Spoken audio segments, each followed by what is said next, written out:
All right. Hi, everyone, and welcome to tonight's Young Scholars webinar, Be More Winners, Projects that Impact Middle Schoolers. We're so excited to have you here today. And while we give a few more attendees a moment to connect, I'd love to introduce myself and share a few quick announcements before we officially get started. My name is Kyla Evans, and I'm the Marketing Optimization Coordinator here at Young Scholars and NSHSS. And it's a true pleasure to help kick things off today and welcome you. Now, turning to today's session, before we dive in, a couple of quick housekeeping reminders. This webinar is being recorded, so everyone who registered will receive a link to the recording by email afterwards. So if you miss anything or want to revisit the session, you'll have that opportunity. That said, we encourage you to stay with us live because this is your chance to ask questions directly to our speakers.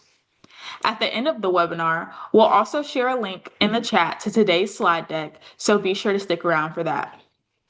Since this is a Zoom webinar, your cameras and microphones are off by default, but you can participate at any time using the Q&A tab at the bottom of your screen. Feel free to type in your questions throughout the event, and towards the end, we'll have a live Q&A session. And now, without further ado, I'm going to turn it over to our host for today's session, Antonio Pizza. Take it away, Antonio. What's up, guys? I'm Antonio Pizza, and I am the Vice President of NSHSS Ambassador Council. I'm currently a freshman at the University of Central Florida and an up-and-coming politician dedicated to improving my community. And I'm also active in Boy Scouts, and I truly just want to help my community and leave it better than when I entered it.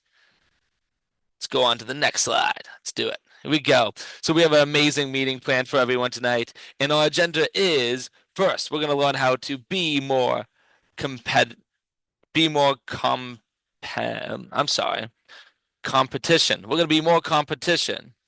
Then we're going to move to our guest speaker, Natasha Agarwal, with BelieveNBooks, her organization she started. Then we're going to move on to Aveer Chadha with his organization, Solvis. Then we're going to finish off with a Q&A session. Our first section is, what is the NSHSS Be More grant? The Be More grant is an NSHSS competition for students who turn ideas into action. It supports projects, nonprofits, products, and initiatives that help make the world better. It's open to NSHSS members across the STEM field. Now, STEM stands for science, technology, engineering, and math. It also falls into humanities and a community impact. Winners receive funding, mentorship, and national recognition. Finalists pitch their ideas live in a Shark Tank style competition, which is amazing. Many winners started with small ideas that grew over time. So let's introduce our first speaker, Natasha Agarwal, who is currently attending the University of Pennsylvania and is a freshman there studying the law and society. She is also an author and youth literacy activist. She is dedicated to exploring how policy, human rights, and artificial intelligence can be leveraged to drive impact in under-resourced communities in education. Through the nonprofit organization BelieveNBooks, she has distributed over 235,000 books. That's so many books to 45,000 children across the United States and Africa. That's amazing. Natasha has been recognized as an NSHSS Laris Noble Scholar, a B. More on the Year, and a Girl Scout Gold Award, and a George H.W. Bush Daily Point of Light for her efforts. Let's give a round of applause for Natasha. Thank you so much for the warm introduction. If you go to the next slide, yeah. Okay, so I'm really excited to be here and talk about my service project and journey with BelieveNBooks. So my inspiration came during the COVID-19 pandemic, during the height of lockdown. During that time, I felt that I could read a lot of books and kind of go into new worlds, even though I couldn't physically leave my house. But it was during that time that I also learned about the reading gap in my home community of Southwest Florida. And I realized that kids, even like 5, 10 miles away from me, did not even have one book to read. And they lived in communities that were living below the poverty line, so they were struggling with resource access. And so in eighth grade, when I went back to school, I decided to host a book drive at my middle school at the time. And it did shockingly well, bringing in 3,000 books through parent, faculty, student donations. And it was actually when I gave those books to a local subsidized preschool that they encouraged me to keep going and turn this into a year-round initiative where we would host book drives throughout the year. And so that inspired me to turn Believe in Books into a 501c3. And I kept doing book drives throughout my community, and that was really great because I was able to gain access to a whole nother partnership network of schools, recipient organizations, like shelters, hospitals, Title I elementary schools, etc. And then a little bit later, I discovered some additional needs in my community. One of them being that even though the students now had books to take home, a lot of them lived in households where English was not the primary language, or the parents didn't have English skills, and so they couldn't actually make full use of the books being provided. And that led me to develop the Page Turner Initiative. So you can see, like, in the left corner and the top right. This is basically an initiative where kids receive little, like, tote bags filled with 10 books and then corresponding access to YouTube read aloud videos. And so that way they had an additional scaffold for kindergarten readiness and English development that would prepare them for the public school system and help them read independently. And then, in addition, in 2024, I wrote and published Tales of African Women Trailblazers. That basically came from the desire to expand globally and learning of some new emerging needs, specifically how the opportunity gap disproportionately affects girls living in Africa. Through that project, we've been able to spotlight 21 African-born trailblazing women, and all of them are from different countries, different career backgrounds, different hardships, but they've all have a common thread of showing resilience and working hard to become successful. And so that project, we have distributed 10,000 books so far across the African continent to youth living there, including in countries like Liberia, Ghana, Zambia, and Uganda.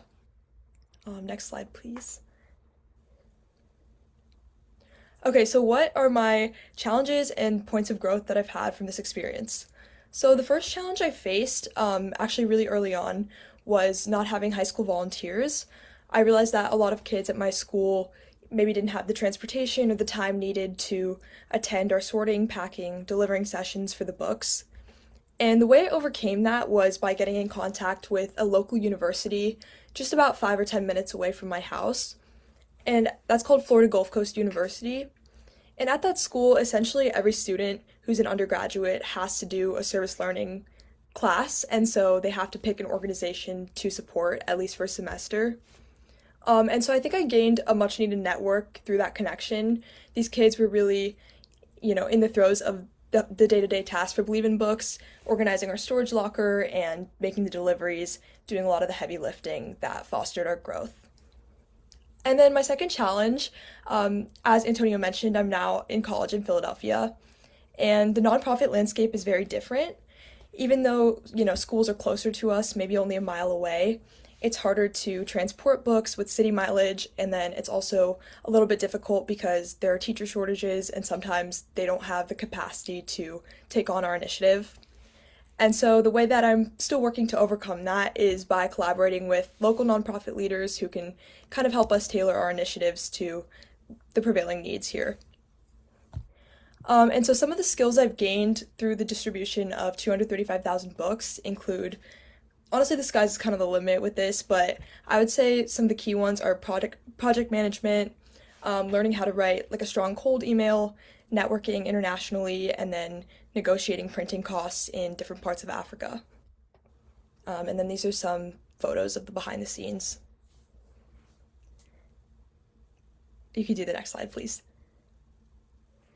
So what is my advice for anyone kind of getting started?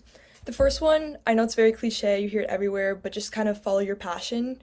I think, there are ways in every arena to create a service project.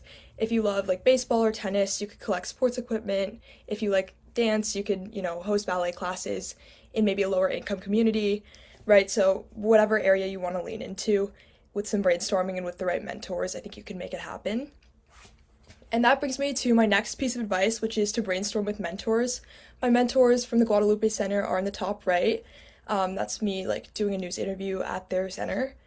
And those two women were with me since day one. They helped me brainstorm Page Turner, and they're really kind of in it for the long haul. So I would say, like, have a couple points of contact that you can bounce ideas off of and follow up with, even as you progress and go to college and move on from maybe the town where your idea got started. And then the other thing I would say is to just start. You have nothing to lose. But with that being said, just try to like think of a replicable model that you can keep recreating. For me, it's book drives, but it might be teaching a class or like collecting a certain type of material or designing something. But that way you can scale your initiative even more and across the country, hopefully. But yeah, thank you so much for having me. Well, thank you for being here, Natasha. Our next amazing speaker, Aveer Chadha. He currently is in high school at the Moran Academy in Pennsylvania. He is a researcher and advocate and a serial entrepreneur. He's a founder of an internationally recognized nonprofit organization. Now, when I say international, I mean worldwide organization, Empower India EDU, which aims to eradicate illiteracy in India and has received endorsements from the Pennsylvania Senate and the UNA USA. Furthermore, he is also the co-founder of Solvis, a company that uses AI and ML to enable construction entities to monitor runoff management. So runoff is like when all the stuff runs into the water stream and all that gross stuff. That's great. Therefore, reducing EPA fines and environmental harm. He is saving the environment, people. Solvis has been internationally awarded in 6 pitch competitions. He is also a managing partner and founder of the Capital startup that provides entrepreneurial advice through the behavioral economics fruitioned.ed. Moreover, he is the president of his local DECA chapter, having won first place at the ICDC in the Startup Business Plan category. He also enjoys doing economic research, which he pursues through a research position at the Lehigh University. Consequently, he has published in an academic journal focused on the international trade. Think about it, he's doing all of this at high school. I wish I did this in high school. Finally, Aveer is a 2025 Bank of America student leader and a Coca-Cola Scholars semifinalist, among other Saladin honors. Outside of academics, Aveer enjoys playing tennis as a three-time district champion. He has has he is the captain of his team and at top singles position. Overall, he's an enthusiastic learner dedicated to addressing pressing issues and spreading education. And he is a Be More Grant 2025 recipient. Adver, you want to take it away? Yes, thank you so much for that amazing introduction, Antonio. So, as Antonio was mentioning, one of my main initiatives is Solvis. Um, and that was the initiative that I pitched at the Be More competition this year. So, mine isn't as concrete as Natasha's. The background story is a little bit more spontaneous. We were looking to sort of create something that would be able to be applied in some pitch competitions. Me and a couple of friends were looking to express our interest in entrepreneurship and business in general. And so we went into an ideation phase, kind of locked ourselves in a room and just waited until we found something. But obviously, that probably wasn't the best way to do it, as we spent a few days just sitting in a room without ideas. We had a few ideas, but no real leads. And so, just somewhere in the middle of the process, we decided to take a break, go walk by a nearby river that was close to the place where we were working. And at that point, we had seen a construction site with a stream flowing with a bunch of hazardous materials, chemicals, that water runoff going into the nearby river, and we had taken note of it, but not made a significant enhancement or anything at that point. We just kind of took note of it. We're a little bit taken aback by the situation, but went back into the room, looked to do some more brainstorming, but didn't take that as a real lead. When eventually we decided to maybe just take a deeper look. Maybe that was a sign from up above or something like that to just take it a little bit farther. And we had found that those instances, construction runoff, just like that, leads to upwards of 40% of water pollution in the United States, along with 50% of climatic change due to building processes. And so after that, we were galvanized to sort of build because we had seen something that was so niche and we had researched the solutions and we'd found that there was no sustainable solution. So that's when we created Solvis. And Solvis, to explain it in a pretty simple way, is an AI and machine learning solution that uses a two-pronged way to solve the problem. So on the left of the screen, on the left of the right, I know that's a little bit confusing, but there's a camera that you can see right there. That is the Solvis Pure. And what the Solvis Pure does is it can detect and record runoff at construction sites. And then it takes that data and displays it in the mobile app, which you can see on the right. The mobile app will have graphs that denote the runoff for each sort of runoff material, whether it be water, soil, or hazardous waste. And then the construction company can monitor the specific amount of runoff that they have for each of those materials. The graphs also display a horizontal line on the y-axis so that the company can reduce them. That horizontal line marks the EPA threshold. So the Environmental Protection Agency does fine a lot of companies if they do exceed the threshold for certain runoff materials, because obviously that is very polluting and hazardous to our environment. So we wanted to create a solution that helps both the construction companies and the environment at the same time. And so this was the most direct way to do that, giving the construction companies a way to reduce their runoff and monitor how much runoff they had. And then in turn, reducing that runoff would reduce some of that environmental harm and reduce a lot of those penalties that would are leading to in excess of environmental damage. I think one important thing that I kind of briefly mentioned earlier, but is important to highlight with Solvis is it is a friend. We're all friends on the founding team. So it is me and two other co-founders who are basically my best friends. So we all started together. And while that is something that is really powerful to do in high school, to start something with people who are really close to you, it can also be pretty challenging to navigate and sort of see eye to eye on different things at the same time. So I think if you do decide to go on that route, it's very important to set clear goals and set a clear establishment of what each person is doing and how they're going to be able to do that so that there's no tension going forward with some of the more nuanced agreements and more nuanced things as to if someone maybe isn't spending as much time on the project or if someone isn't looking at the project in the same way that someone else is. So I think having that, if you are going to build something with your friends in high school, definitely do set a reasonable foundation before you start. If you could go to the next slide, please. With that being said, why would you build a startup in high school, or how would you even start? So I'll go first on how you would sort of start and then go into the why from both the college admission standpoint and then just a standpoint from outside of the college admissions sort of perspective. So to start a startup, you definitely need an idea. That was the number one thing, and I think that's the most important thing. What really reasonably sets a startup apart, a failed startup apart from a successful startup is the idea and execution.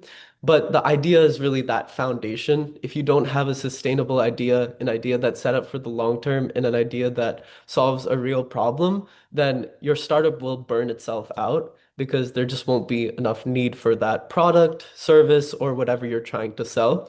So definitely spend a long time on the ideation phase, get a sustainable product, pitch it to some of your parents' friends, see if they have any tweaks on it, because a lot of times your parents might have friends that have certain knowledge on topics that you might not know of. So definitely exercise those connections and find something that you really like to build. And then after that, I think the most important and best thing to do is kind of test it out in some of these challenges, much like I did with my friends. So there's a lot of pitch competitions for high schoolers. Of course, the Be More grant is a great one to apply to. But other than those, there's the Blue Ocean competition, the Diamond Challenge, DECA Business Challenge, there's the Conrad Challenge, and all of those sort of support entrepreneurial ventures, STEM-based entrepreneurial ventures, or just entrepreneurial ventures in general. So they really can allow you to exercise a passion in whatever you want to. And I think what's important by applying to some of these competitions is you can just see, you can get feedback from real mentors if you don't have access to some of them. And you can get feedback that sort of shapes your idea or kind of deters you from an idea that might not be so great. So I would definitely recommend doing that while you're in your early stages. And then if you do have success with them, it brings a nice little feather in your cap to when you're going out to other companies and looking to make partners in the real world. With that being said, I'd say that is also definitely a great step. I run a tech-based company, so a big part of tech is kind of running pilots, getting more data within your model so that it's more accurate than ever and that it's more sustainable than ever. So I ran pilot tests with companies before bringing my product to market. I think if you're looking to do something in tech, that's a great way to do it, just because it kind of reduces some of the initial stress of getting consumers. And companies in general are just a little bit more generous when running pilot tests and more willing to adopt your product as a high schooler. That's another barrier to think of as well, especially if you're doing something pretty complex. But other than that, like just reach out to people in the same way as I was mentioning for whether that be for pilots or just to do some sort of initial testing, some beta testing, let them use your product or service for free, and get that feedback initially that will shape your product going forward. And then once you're at that stage, obviously bringing it to market in the best way possible, whether that be through a social media based campaign or, as Natasha was mentioning, building the cold emailing strategies is very important to getting your product and outreach out and when you're building a venture. So just doing those things will help you really set a strong foundation. And then from there, it's just about putting in the effort towards it, just continuing to compound, using your connections to get other connections, building partnerships off of partnerships, and then you'll see that scaling is a very natural process. It can take time, but it definitely is something that is attainable if you just keep at it and have a strong foundation. So I'd say that's pretty much a general way on how to start a startup in high school. And then the benefits I think are honestly endless. Um, there's many skills that you learn. You learn not even time management. You learn product management. You learn how to talk to people, cold emailing. You learn almost anything you can imagine from starting a nonprofit or starting a startup or nonprofit because you're forced into being more of an adult and sort of conducting yourself in a more professional manner from a younger age. So there's a big learning curve, but you're kind of learning and adapting continuously as a young person and building skills that would be really, really beneficial for you as you move throughout college and as you move throughout your professional life. You might even find that this is something that is so empowering to you that you might want to start a startup in the future or run a nonprofit in the future as your career. So it's something that can really help you find your career or skills that will help you in your career. From a college admission standpoint, on the other hand, it just shows that you have initiative. It shows that you're looking to do something beyond yourself. You're impacting your community, and you have some sort of passion that makes you you. It makes you unique, and it is something that only you have done. That's really powerful because it really separates you from the crowd and shows that you have an initiative that might be unparalleled by people around you, which is obviously a really great thing to have. And colleges also know that by starting a startup, or nonprofit with a lot of recognition that you're building some of those skills that I mentioned. So those are skills that they're continuously looking for as they look to send the most productive people or the most professional people into the workforce. So it's really just great in all ways. And then I think to answer the last question that I have on there, what does it allow you to pursue? It really allows you to pursue something you're passionate about. And that is super important at a young age because as you continue to go throughout life, I think one of the biggest goals that you should have is to find passion in whatever you're doing, find passion in your work. And if you can find something that you have in high school that you can build off of in the future years that you're really passionate about, that's something that is super powerful and will help you innumerably as you continue to go. So if you could go to the next slide, please. Now, with that said, it's not always going to be sunshine and rainbows. Within my own product, I've seen that the complexity of AI and machine learning solutions have made the product hard to adopt for some specific construction companies, as they have processes that have been standardized for decades, and just integrating some of that new technology is hard. So you might run into hurdles like that. Other things, I know it's a little bit more menial, but in some of these pitch competitions. Um, we obviously didn't win every pitch competition that we went into, and one of the pitch competitions, our score was misplaced. It was like a huge deal, but we kind of didn't use that as like a way to sort of take it back, but we went and kept going with our solution because we believed in it and it taught us belief. I mean, eventually the score was found and everything was good, but within that 1 month where everything was kind of shaken, we had to really make a tough decision as to whether we wanted to continue believing in our solution or whether to end it, because that was a pretty like low level competition, and we felt like if we hadn't cleared that, it was one of our first two. So then was the solution really worth sticking with? But I think internally we knew it was worth sticking with because we were passionate and believed in it. And so finding that was really important. Another thing I would say that is really important is not to get caught in the competitiveness bubble. I put that in quotes because I think it's something that's really kind of unique and idiosyncratic towards your high school. So like a lot of high schools are pretty competitive, obviously, as people are trying to go to college.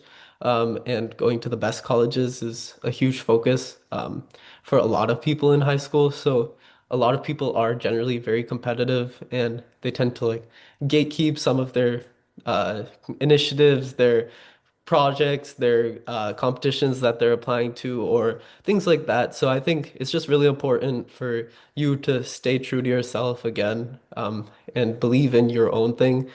Don't try and one up another person by building a nonprofit or startup. Don't do it for that reason. Don't solely do it for the reason of having something for college applications. Just do it for yourself and do it for your own growth in whatever way that you're attending to do that. But definitely don't get caught into that bubble because once you do it, it's kind of a perpetual cycle. You'll continually compare yourself with others. You'll not be satisfied with some of the minor wins, and that just like leads to a less gratifying life in general, I think, as you're going through high school, and it can get really stressful. So it's really important to just stay away from that, in my opinion. Um, and then I'd say how to respond when knocked down. Again, I kind of touched on this earlier, but just believing in yourself, I think, is really the most important thing. Um, you're, and then again with the you have nothing to lose. I think that was a really nice thing from Natasha's slides that you should definitely look towards. There's a saying that you're the oldest you've ever been, or yeah, you're the oldest you've ever been, and you're the youngest that you'll ever be right now. So just use that as motivation to build something that you really believe in, and then obviously Be More is a great opportunity. So definitely do apply to the Be More grant when you get the chance. But yeah, that would be everything from me. All right. So the next steps plus our Q&A session. How can you make a difference? Start with something you care about, whether it's in school, your community, the environment, health, or technology. Begin small. One idea, one action, one step. Talk to a teacher, a parent, or mentor for support. Get involved with young scholars' opportunities. And remember, you don't have to wait until high school to make an impact. Young scholars have scholarships available now, which you can explore at youngscholars.org. If you have any questions, please head over to the Q&A button on the bottom of your screen and we can start answering them. All right, our first So, question. oh, Oh, do you want to take it? no, you can read it. Okay. When it comes to starting a social media page or a way to tell people about what you do, what is the best first step to take? Do one of you guys want to take that one? Any of you guys use social media to promote your?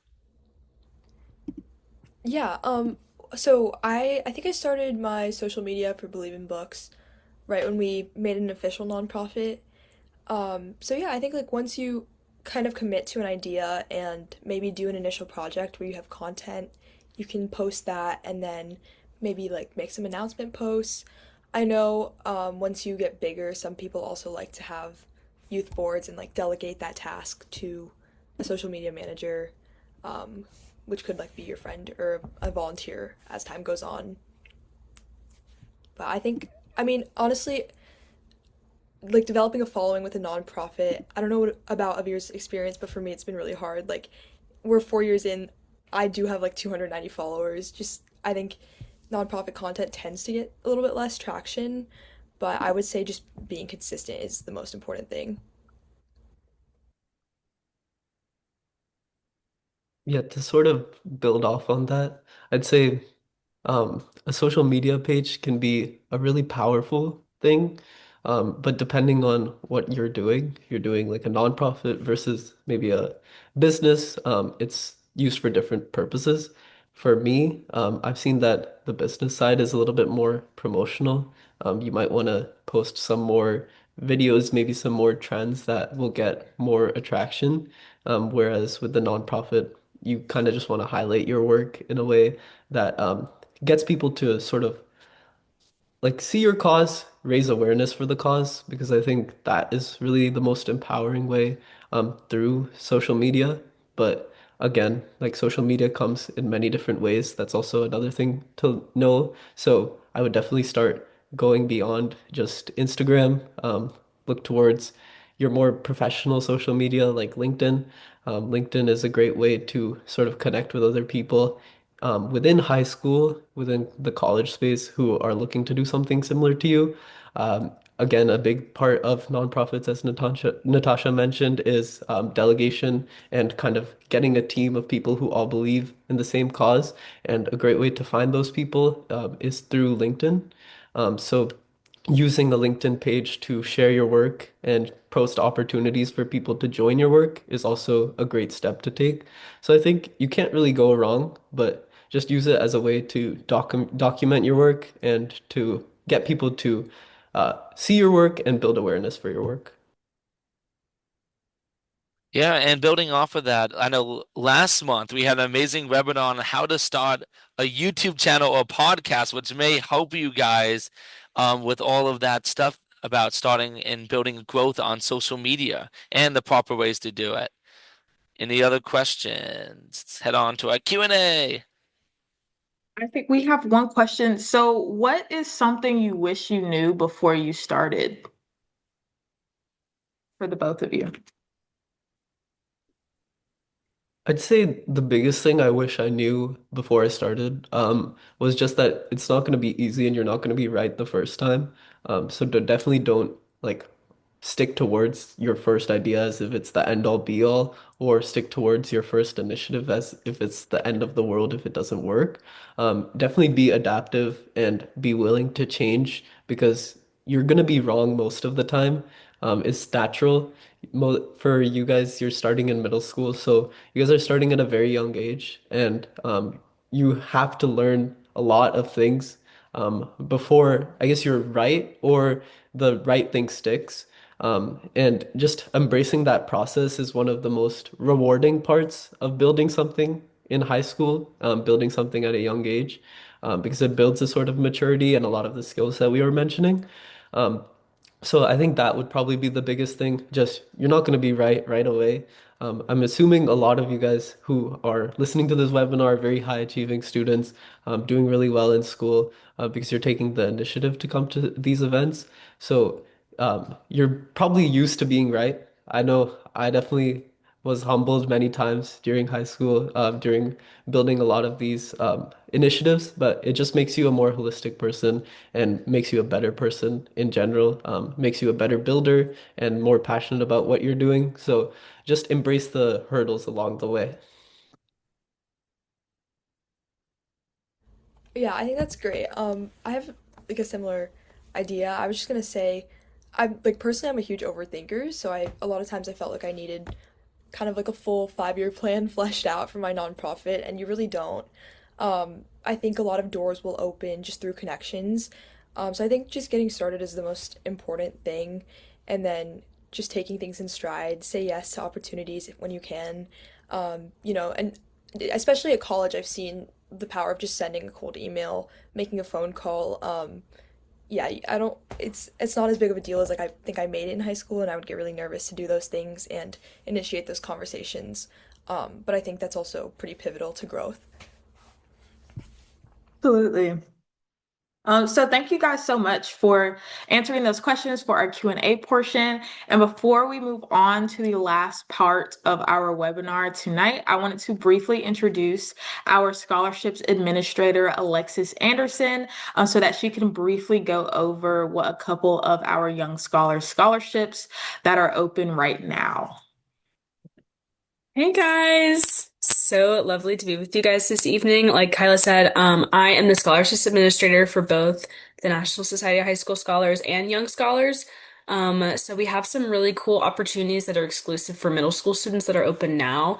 One of those being we have our Young Scholars Talent Showcase. So if you are a student or a parent, and you're a student or you're interested in performing arts, in film and theater and dance, anything along those lines. It's a really great opportunity for you. We also have the Young Inventors Award, which similarly, it's geared towards students that are looking to creatively solve a social, environmental, world issue. And that one isn't, you don't have to have like a fully fleshed out, prototype or anything of that capacity. It's really more about creativity and problem solving skills. So that's a really good opportunity as well. We also have our Young Leaders in Action, the Young Scholars Service Challenge. So if you're a student or you are interested in volunteering and doing some of the kind of work that these lovely students are doing, that's a great opportunity for you as well. And then we also have the Summer Program Scholarship. So this scholarship is intended to fund, any kind of summer academic activity. Maybe you want to go to a camp, or there's some kind of special robotics club that happens over the summer that you would like some support with. That's a great opportunity as well to try to, alleviate some of those financial burdens that keeps families and students from being able to participate in those really cool things. Yeah, so if you have any questions about any of those scholarships, you can always email us at scholarships@nshss.org, and I can get back to you. And yeah, thanks for listening. Thank you so much, Alexis, for going over those scholarships. So, as she said, if you are interested in any of those opportunities, please email us at our scholarships email, as well as visit the youngscholars.org website to learn more. And I will turn it back over to you, Antonio, to wrap us up for this evening. Well, thank you everyone for joining us, and mark your calendars, March the 16th, our next webinar, how to make a difference in your community. And also, we would greatly appreciate your feedback. So if you can scan that QR code right on the screen now, and we can get that feedback to improve our amazing webinars. I'm Antonio Pizza, and this was Young Scholars Webinars. Thank you and have a good night.